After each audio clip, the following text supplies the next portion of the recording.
Hello guys, আসসালামু আলাইকুম। আশা করি সবাই ভালো আছেন, আমিও ভালো আছি রহমতে।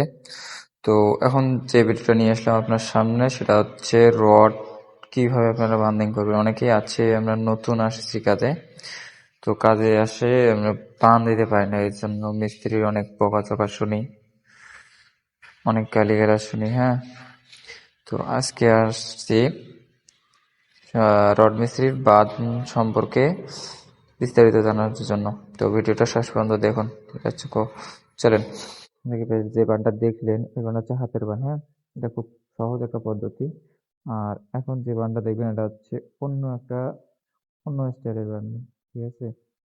তো হাতের বান যে কত প্রকার ও কি কি, এই ভিডিওটা না দেখলে বুঝতে পারবেন না আপনারা। হ্যাঁ, এটা দিলাম চেরিং এর কর্নারের বান, খুব সুন্দর হয়েছে কিন্তু। হ্যাঁ, তো আরেকটা বান দিচ্ছি আমি।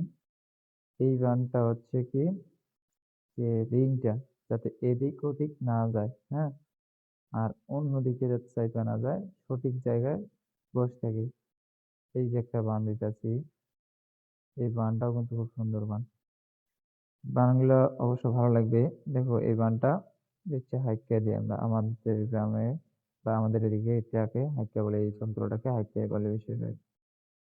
তো হাইকা দিয়ে বাঁধলাম, এটা হচ্ছে বাংলা বান। খুব সহজ একটা পদ্ধতি। জোড়াটা নেবেন, এদিকটা দিয়ে অন্য দিক দিয়ে ঘুরে প্যাঁচ দিলে হয়ে যাবে। এই যে আরেকটা বান, এই বানগুলা এক্স্যাক্টলি খুব সহজ একটা বান, যাকে যারা নতুন একবারেই জানে না, তাদের জন্য এই বানগুলা সহজ। আর এই যে লেফিংলে বান দেবেন আপনারা।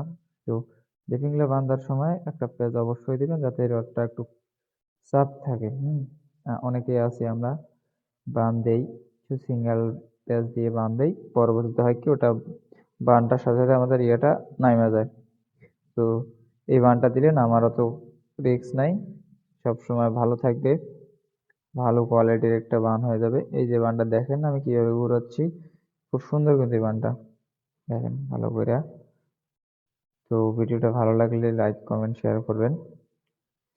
দেখা হবে পরবর্তী ভিডিওতে। আপাতত আজকের জন্য এতটুকুই। সবাই ভালো থাকুন। আসসালামু আলাইকুম।